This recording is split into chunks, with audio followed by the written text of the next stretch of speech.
आ जाओ। नमस्कार मेरे भाइयों दोस्तों, स्वागत है आपका। ये छठवां लेक्चर है और छठवें से मैंने आपको विधि सदस्य भी याद करा दिया था।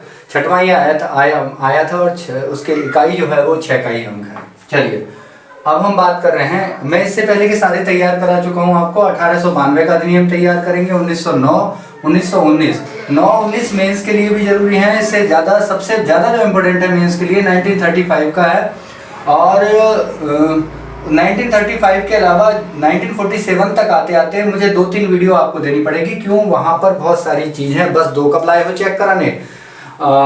क्रिप्स प्रस्ताव, माउंटबेटन प्लान, इनका फिगर भी याद रखना है, इनके क्या क्या फैक्ट है वो भी याद रखना है। तो ये दोहरा काम हो जाता है। आधुनिक भारत के इतिहास में तो याद रखना ही रखना है, संवैधानिक विकास में भी याद रखना है। तो 1892 के अधिनियम की ट्रिक है, चुनावी बजट बनवा लो। चुनावी बजट, हाँ एक बात और इम्पोर्टेंट है भाई साहब, लिख के रखिए इसे। आप लोग परीक्षा पास करने के लिए पढ़े। नियम नंबर 1, 25 किताबों की आवश्यकता एक ही विषय पर नहीं है। एक किताब, कोई भी मानक किताब लीजिए, उसका डाटा इकट्ठा कीजिए अपने दिमाग में और बहुत ज्यादा जरूरत पड़ने पर ही उसे अपडेट कीजिए। बहुत ज्यादा कहीं से एकदम आप 1,00,000% श्योर हो तब अपडेट करने की कोशिश करें, नहीं तो हचपच हो जाता है दिमाग में। और दूसरा नियम नंबर 2 कि आप सीबीआई इंस्पेक्टर ना बने किसी तथ्य के पीछे। आप तथ्य को ढूंढते जा रहे हैं, इससे बात की उससे बात की, समय की बर्बादी ना करें, कुछ ज्यादा तथ्य तैयार कर लें। आगे आ जाते हैं अब। तो 1892 के अधिनियम की हम बात करें तो चुनावी बजट बनवा लो। बनवा, देखिए बनवा तो 1892 का एक्ट है। ये क्या है? इसमें 2 महत्वपूर्ण प्रावधान किए गए थे। जो विधायिका में भारतीय सदस्य थे वह बजट पर बहस कर सकते थे। बहस करने की शक्ति जरूर मिल गई थी, क्योंकि मतदान का अधिकार ही नहीं था तो बात बनती ही नहीं, और कोई भी कानून हो वह तो पारित होना ही था। आगे बात करें तो चुनाव प्रणाली की शुरुआत। विधायिका में हमें हिस्सा मिलना पहले ही शुरू हो गया था, इसकी ट्रिक मैंने आपको दे दी है, लेकिन वो मनोनीत सदस्य होते थे। अब वोट, चुनाव प्रणाली के मतलब वोट डालकर चुने जाएंगे वो लोग। तो ये हुआ है 1892 के अधिनियम से। तो देखिए कैसे याद कर सकते हैं भाई, मेरे चुनावी बजट बनवा ले, चुनाव प्रणाली की शुरुआत भारत में और बजट पर बहस करने की शुरुआत 1892 के अधिनियम से हुई है। ये किताब आपको फ्री दी जाएगी। जो लोग इस ग्रुप में ज्वाइन हो रहे हैं, ग्रुप में ज्वाइन होने के लिए 9997295322 7417445555 पर व्हाट्सअप कर लीजिए। आगे बात करते हैं, बहुत इंपॉर्टेंट है ये, फ्री और मेंस दोनों के लिए। 1909 का अधिनियम है, बहुत ज्यादा जरूरी है। चलिए इसे शुरू करते हैं। देखिए एक सबसे बड़ा बात समझिए, मुसलमानों, यहाँ 9 साफ साफ दिख रहा है, मुसलमानों। ट्रिक कैसे याद रखनी है? अरे भारतीय मुसलमानों, अनु आपके पड़ोस में एक मामी रहती है, उनसे चर्चा करनी है। अनु मामी से चर्चा करो। मुसलमानों, अनु मामी से चर्चा करो। मुसलमानों, यहां से 9 निकाल सकते हैं। 1909 का अधिनियम, 1909 का अधिनियम। देखिए मामी, मार्ले मिंटो सुधार इसी से कहते हैं। हम नाक के दांत बो रहे हैं, संग्राम परिणाम बहुत भीषण होगा। मार्ले मिंटो सुधार किससे कहते हैं? 1809 के अधिनियम से। अब दोबारा वहीं आइए। भारतीय वायसराय की कार्यकारिणी और भारत परिषद में एक पहली बार भारतीय सदस्य की नियुक्ति हुई। भारतीय सदस्य, वायसराय की कार्यकारिणी परिषद में पहली बार भारतीय सदस्य की नियुक्ति हुई 1909 के अधिनियम से। भारतीय मुसलमानों को पृथक निर्वाचन, आरक्षण अलग है, पृथक निर्वाचन अलग है। पृथक निर्वाचन का अधिकार दिया गया। मुसलमानों को पृथक निर्वाचन का अधिकार मिला 1909 के अधिनियम से। भारतीय मुसलमानों, अनुपूरक प्रश्न पूछने का अधिकार। इसकी ट्रिक है, अनु की मौत मैं बता दूंगा आपको, आगे संविधान पढ़ा रहा हूँ कि किससे तारांकित प्रश्न कौन से हैं, अनुपूरक प्रश्न किससे पूछे जा सकते हैं, किससे नहीं पूछे जा सकते।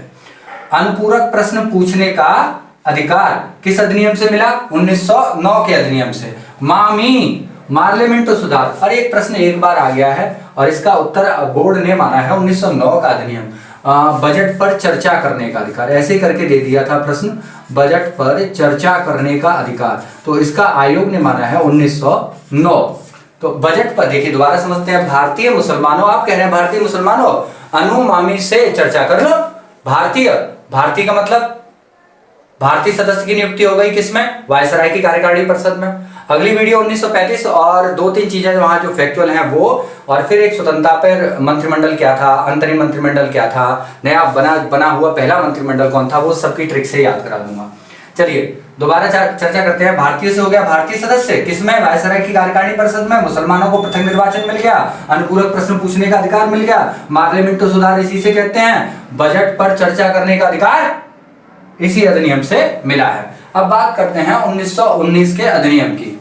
मम्मी है आपकी घर पे, उनसे बोल रहे हाय माँ, हाय माँ, उन 2 महिलाओं से उत्तर देना सीख लो। मुसलमानों को मिल ही गया है पृथक निर्वाचन, हाय माँ, उन 2 महिलाओं से उत्तर देना सीख लो। हाय, हाय, हाई कमिश्नर की नियुक्ति हुई है, हाई कमिश्नर की पहली बार हाई कमिश्नर की नियुक्ति का प्रावधान किया गया है किस अधिनियम से, 1919 के अधिनियम से। मां, इसी को बोलते हैं मॉन्टेग्यू चेम्सफोर्ड। ये आपस में कंफ्यूजन हो जाता है। मॉन्टेग्यू चेम्सफोर्ड सुधार किसे बोलते हैं, देखिए दोबारा समझिए। हाई, हाई कमिश्नर की नियुक्ति, मां, मॉन्टेग्यू चेम्सफोर्ड सुधार इसी को बोलते हैं। उन, सीधा देखिए उनसे क्या निकलता है, 1919। महिलाओं को वोट डालने का अधिकार, महिलाओं को वोट डालने का अधिकार। इसमें भी थोड़ा कहीं कहीं पूर्व में आयोग ने महिलाओं को मान लिया है वोट डालने का अधिकार, कहीं कहीं किसी में 35 भी दिया हुआ है 1930। महिलाओं को वोट डालने का अधिकार। एक यहां एक शब्द इस्तेमाल हुआ था, उत्तरदायी शासन। उत्तरदायी शासन, उत्तरदायी शासन शब्द का सबसे पहले इस्तेमाल किया गया है 1919 के अधिनियम में। आगे सिख, सिखों को पृथक निर्वाचन का अधिकार, सिखों को पृथक निर्वाचन का अधिकार। ये आप लिखते जाएंगे तो आपको याद रहेगा। देखिए दोबारा समझिए। हाय माँ, उन 2 महिलाओं से उत्तर देना सीख लो। हाय माँ, उन 2 महिलाओं से उत्तर देना सीख लो। इससे है द्वैध शासन। भारत में द्वैध शासन की शुरुआत वैसे तो देखा जाए तो ये 1773 में ही हो गई थी, और उससे पहले देखा जाए तो 1757 के युद्ध के बाद ही हो गई थी। तो यहाँ पे है 2 सदनों की व्यवस्था की गई है। आगे हम इसमें मैं पूरा तैयार करा दूं आपको। हाय माँ, उन 2 महिलाओं से उत्तर देना सीख लो। हाय, हाई कमिश्नर की नियुक्ति, माँ, मॉन्टेग्यू चेम्सफोर्ड सुधार, 2 सदनों, उनसे निकालेंगे 1919, 2 सदनों की व्यवस्था की गई है।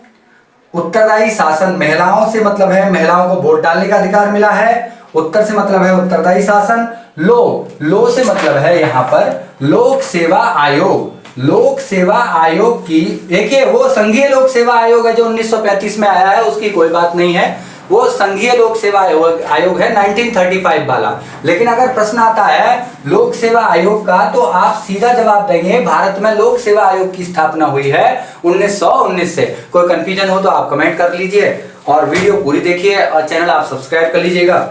Have a nice day, bye. अगली वीडियो जो मैं दे रहा हूँ 1935 और स्वतंत्रता से संबंधित 1935 से 1947 तक के बीच में जो कुछ भी घटित हुआ वह दोहरी उसकी आवश्यकता है, क्योंकि आधुनिक भारत के इतिहास में भी हम इसे पढ़ेंगे और संवैधानिक विकास में भी हम इसे पढ़ेंगे। तो अब मैं आधुनिक भारत के इतिहास की भी क्लास आपकी शुरू करने वाला हूँ, वो ग्रुप भी आप ज्वाइन कर सकते हैं। Have a nice day, bye.